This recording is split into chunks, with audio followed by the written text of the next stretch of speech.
Hello, ഞാൻ doctor Suneeth P, consultant neurologist, Malabar hospital Eranhipalam. ഇന്ന് ഞാൻ അല്പനേരം നിങ്ങളോട് പങ്കിടാൻ ഉദ്ദേശിക്കുന്നത് സ്ട്രോക്ക് അഥവാ പക്ഷാഘാതത്തിനെ പറ്റിയിട്ടാണ്. അപ്പോൾ സ്ട്രോക്ക് എല്ലാവർക്കും അറിയാവുന്ന പോലൊരു കോമൺ അസുഖമാണ്. പക്ഷേ അതിൻ്റെ ആ ഒരു തീവ്രത മനസ്സിലാക്കണമെങ്കിൽ ആദ്യം തന്നെ ഞാൻ നിങ്ങളോട് കുറച്ച് കണക്കുകൾ ബോധിപ്പിക്കാം. അതായത് ഈ 2016 ഗ്ലോബൽ ഇൻഡെക്സ് ഓഫ് ബർഡൻ അനുസരിച്ച് ഒരു 4 ഒരാൾക്ക് എപ്പോഴും സ്ട്രോക്ക് ഉണ്ടാകുന്നുണ്ട്. അതുപോലെ എല്ലാ 3 സെക്കൻഡിലും ഒരാൾക്ക് സ്ട്രോക്ക് സംഭവിക്കുന്നുണ്ട്. അതുപോലെ ഇന്ത്യയുടെ കണക്കെടുക്കുകയാണെങ്കിൽ ഒരു ലക്ഷം പേരിൽ ഏകദേശം 170 പേരിൽ സ്ട്രോക്ക് ഉണ്ടാകുന്നുണ്ട്. കേരളത്തിലേക്ക് വരുമ്പോൾ അത് 130 പേരിൽ. അപ്പോൾ സ്ട്രോക്ക് നമ്മൾ രണ്ടായിട്ട് തരംതിരിക്കാം. ഒന്നാമത്തേത് ഇസ്കീമിക് സ്ട്രോക്ക്, അതായത് രക്തക്കുഴലുകളുള്ള അതായത് രക്തം കട്ട പിടിക്കുന്ന ഒരു സ്വഭാവം ഉണ്ടാകുന്ന സ്ട്രോക്കാണ്. അതാണ് ഏറ്റവും കൂടുതലുള്ളത്, 70%.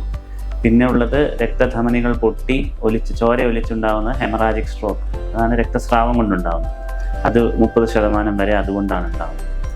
അപ്പോൾ ഈ നമ്മളുടെ ചികിത്സാ കേന്ദ്രീകരണം കൂടുതലും ഈ രക്തം കട്ട പിടിക്കുന്നതിലായിരിക്കും. പക്ഷെ അതിന് മുന്നേ തന്നെ നമ്മൾ ആദ്യം സ്ട്രോക്ക് എങ്ങനെ തിരിച്ചറിയാമെന്നുള്ളതാണ്. അപ്പം അതിനൊരു കോഡായിട്ട് പറയുന്നത് ബി ഫാസ്റ്റ് എന്നാണ്. ബി എന്ന് പറഞ്ഞാൽ നമ്മുടെ ബാലൻസ്, അതായത് നമ്മൾ പെട്ടെന്ന് നടക്കുമ്പോൾ ഒരു സ്ഥലത്തേക്ക് വേച്ച് പോവുക. പിന്നെ ഇ എന്നുള്ളത് ഐസ്, അത് പെട്ടെന്ന് കാഴ്ച നഷ്ടപ്പെടുക. പിന്നെ ഫാസ്റ്റിൽ എഫ് എന്ന് പറഞ്ഞാൽ ഫേസ് ആണ്, അപ്പോൾ മുഖം കൂടിപ്പോവുക. അത് നമ്മൾക്ക് എല്ലാവർക്കും അറിയുന്നതാണ്. എ എന്ന് പറഞ്ഞാൽ ആം എന്നാണ് ഉദ്ദേശിക്കുന്നത്, അതായത് കയ്യോ കാലുകൾക്കോ ഉള്ള ബലക്കുറവ്. പിന്നെ എസ് എന്ന് പറഞ്ഞു കഴിഞ്ഞാൽ നമ്മളെ സ്പീച്ച്, സംസാരത്തിനുള്ള കുഴച്ചിൽ, ഇതൊക്കെയാണ്. പിന്നെ ടി എന്ന് പറഞ്ഞാലാണ് പ്രധാനം, ടൈം.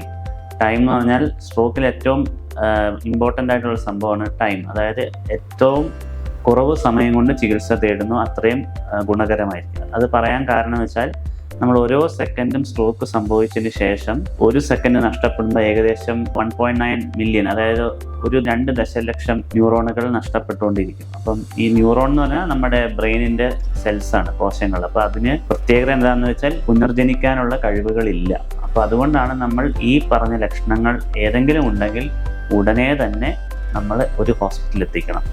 അതിൽ തന്നെ ഏതെങ്കിലും ഒരു ഹോസ്പിറ്റലിൽ എത്തിക്കുക എന്നുള്ളതല്ല, ഈ സ്ട്രോക്ക് ചികിത്സിക്കാൻ കേപ്പബിലിറ്റി ഉള്ള ഈ ഹോസ്പിറ്റലുകൾ തന്നെ പോകണം. അതിന് വേണ്ടത് ഒരു CT സ്കാനും CT ആൻജിയോഗ്രാമും അതിനുള്ള സജ്ജീകരണമുള്ള ഹോസ്പിറ്റൽ. പിന്നെ ഈ സ്ട്രോക്കിന് വേണ്ടിയിട്ട് 2 ചികിത്സാ രീതികളാണുള്ളത്. അതായത് 4.5 മണിക്കൂറിനുള്ളിൽ വരുന്നവർക്ക് രക്തം കട്ട പിടിക്കുകയാണെങ്കിൽ അതിൽ നമുക്കൊരു നമ്മുടെ വെയിനിലൂടെ കൊടുക്കുന്ന ഇൻട്രാവീനസ് ത്രോംബോലൈസിസ് എന്നുള്ള മരുന്ന് കൊടുക്കാൻ അതിനുള്ള കേപ്പബിലിറ്റി ഉള്ള സ്ഥലങ്ങളിലാണ് പോകേണ്ടത്. അപ്പോൾ വെറുതെ ഒരു ചെറിയൊരു ഹോസ്പിറ്റലിൽ പോയിട്ട് നിങ്ങൾ സമയം കളയാതെ ഇതൊക്കെ അന്വേഷിച്ചിട്ട് വേണം നമ്മൾ ആ ഹോസ്പിറ്റലിലേക്കാണ് പോകേണ്ടത്. ഇനി അഥവാ നമ്മൾ സമയം വൈകിട്ട് വലിയ രക്തക്കുഴലുകൾ തടസ്സം ഉണ്ടെങ്കിൽ, അങ്ങനെയാണെങ്കിൽ തന്നെ ഒരു 5 മണിക്കൂർ 6 മണിക്കൂറിനുള്ളിൽ വരെയാണെങ്കിൽ പോലും ഈ വലിയ രക്തക്കുഴലുകൊണ്ടുണ്ടാകുന്ന സ്ട്രോക്കിനെ നമുക്ക് ത്രോംബക്ടമി അഥവാ ഒരു കത്തീറ്റർ വഴി, നമ്മുടെ ഹാർട്ടിൽ ചെയ്യുന്ന പോലെ ആൻജിയോപ്ലാസ്റ്റി ചെയ്യുന്ന പോലെ തന്നെ ഒരു കത്തീറ്റർ വഴി നമ്മുടെ